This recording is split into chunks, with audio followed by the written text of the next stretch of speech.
This is called Hooked on a Feeling, The Pursuit of Happiness in Human Design. I put up a somewhat dour Darwin, but a very happy chimp up there. My first point is that the pursuit of happiness is obligatory. Man wishes to be happy, only wishes to be happy, and cannot wish not to be so. We are wired to pursue happiness, not only to enjoy it, but to want more and more of it. So given that that's true, how good are we at increasing our happiness? Well, we certainly try. If you look on the Amazon site, there are over 2,000 titles with advice on the 7 habits, the 9 choices, the 10 secrets, the 14,000 thoughts that are supposed to bring happiness. Now, another way we try to increase our happiness is we medicate ourselves.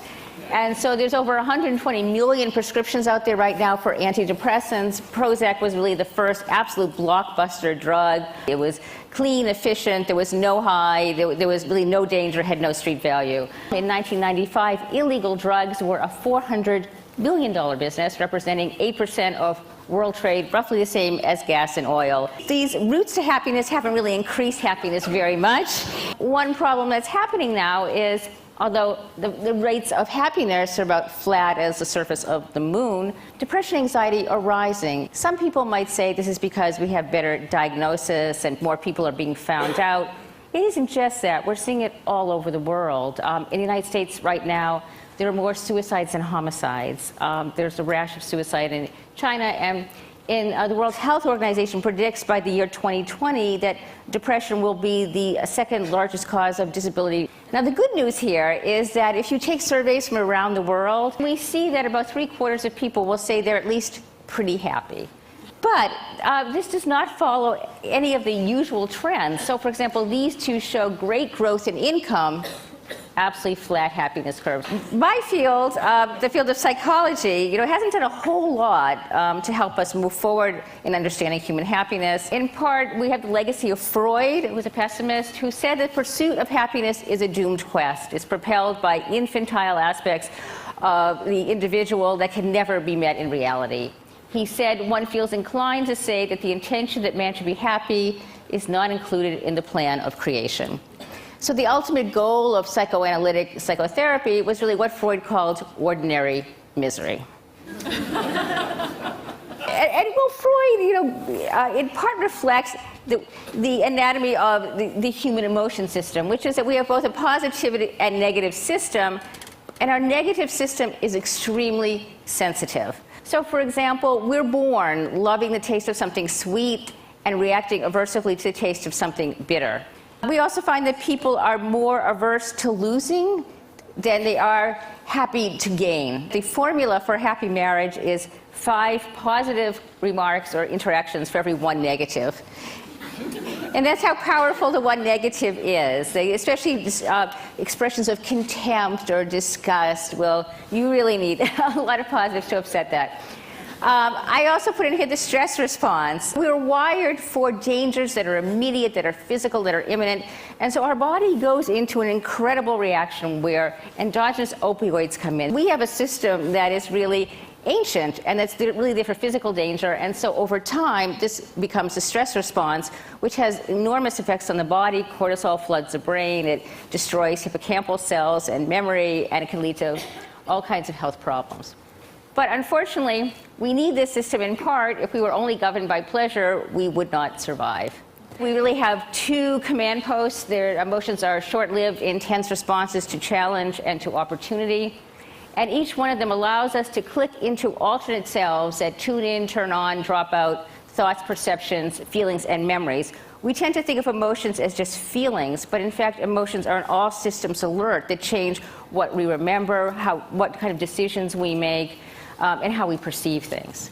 So let me go forward to the new science of happiness. We've come away from the Freudian gloom, and people are now actively studying this. And one of the key points in the science of happiness is that happiness and unhappiness are not endpoints of a single continuum. The Freudian model is really one continuum, that as you get less miserable, you get happier. And that isn't true. When you get less miserable, you get less miserable. And that happiness is a whole other end of the equation. And it's been missing from psychotherapy. So when people's symptoms go away, they tend to recur because there isn't a sense of the other half of what pleasure, happiness, compassion, gratitude, what are the positive emotions. And of course we know this intuitively, that happiness is not just the absence of misery, but somehow it was not put forward until very recently, seeing these as two parallel systems so that the body can both look for opportunity and also protect itself from danger at the same time. They're sort of two reciprocal and dynamically interacting systems. People have also wanted to deconstruct. We use this word happy, and it's a very large umbrella of a term. And there's three emotions for which there are no English words. Fiero, which is sort of pride in accomplishment of a challenge. Schadenfreude, which is happiness in another's misfortune, kind of the malicious pleasure. And Nachas is sort of pride and joy in one's children. Absent from this list and absent from any discussions of happiness are happiness in another's happiness. We don't seem to have a word for that. We are very sensitive to the negative, but it's in part offset by the fact that we have a positivity. We're also born pleasure seekers. Babies love the taste of sweet and hate the taste of bitter. They love to touch smooth surfaces rather than rough ones. They like to look at beautiful faces rather than plain faces. They like to listen to consonant melodies instead of dissonant melodies. Babies really are born with a lot of innate pleasures. There was once a statement made by a psychologist that said that 80% of the pursuit of happiness is really just about the genes, and it's as difficult to become happier as it is to become taller. That's nonsense. There is a decent contribution to happiness from the genes, about 50%, but there is still 50% that's unaccounted for. Let's just go into the brain for a moment and see where does happiness arise from in evolution. We have basically at least two systems here. And they're both very ancient. One is the reward system, and that's fed by the chemical dopamine. And it starts in the ventral tegmental area, goes to the nucleus accumbens, all the way up to prefrontal cortex, orbitofrontal cortex, where decisions are made high level. This was originally seen as a system that was the pleasure system of the brain. In the 1950s, Olds and Milner put electrodes into the brain of a rat, and the rat would just keep pressing that bar thousands and thousands and thousands of times. It wouldn't eat, it wouldn't sleep, it wouldn't have sex, it wouldn't do anything but press this bar. So they assumed, well, this must be the brain's orgasmatron. It turned out that it wasn't. That it really is a system of motivation, a system of wanting. It gives objects what's called incentive salience. It makes something look so attractive that you just have to go after it. That's something different from the system that is the pleasure system, which simply says, I like this. The pleasure system, as you see, which is the internal opiates, there's a hormone, oxytocin, is widely spread throughout the brain. Dopamine system, the wanting system, is much more centralized. The other thing about positive emotions is they have a universal signal. And we see here the smile.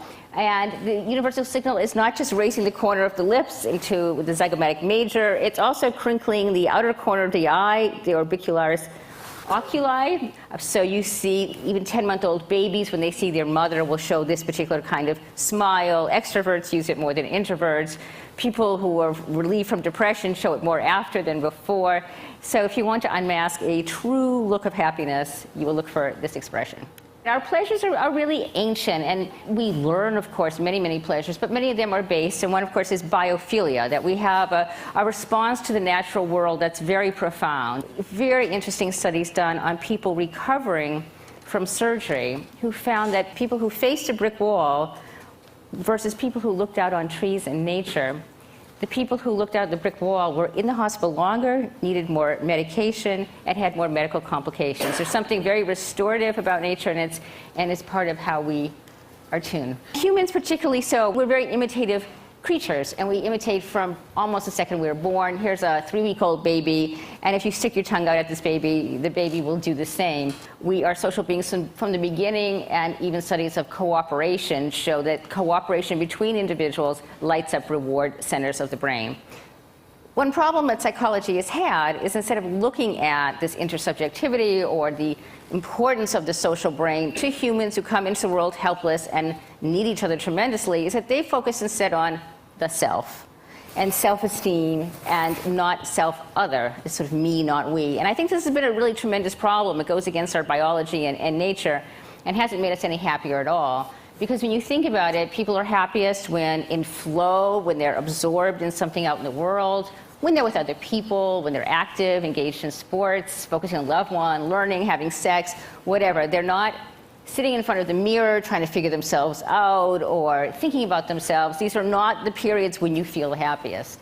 The other thing is, the other piece of evidence is if you look at computerized text analysis of people who commit suicide, what you find there, and it's quite interesting, is use of the first person singular. I, me, mine, not we and us. And the letters are less hopeless and they are really alone. And being alone is very unnatural to the human, and there's a profound need to belong. But there are ways in which our evolutionary history can really trip us up. Because, for example, the genes don't care whether we're happy, they care that we replicate, that we pass our genes on. So, for example, we have 3 systems that underlie reproduction because it's so important. There's lust, which is just wanting to have sex, and that's really mediated by the sex hormones. Romantic attraction, that gets into the desire system, and that's dopamine fed, and that's I must have this one person. There's attachment, which is oxytocin, and the opiates, which says this is a long-term bond. So the problem is that as humans, these 3 can separate. So a person can be in a long-term attachment, become romantically infatuated with someone else, and want to have sex with a third person. The other way in which our genes can sometimes lead us astray is in social status. We are very acutely aware of our social status and always seek to further and increase it. Now, in the animal world, there's only one way to increase status, and that's dominance. I seize command by physical prowess, and I keep it by beating my chest, and you make submissive gestures.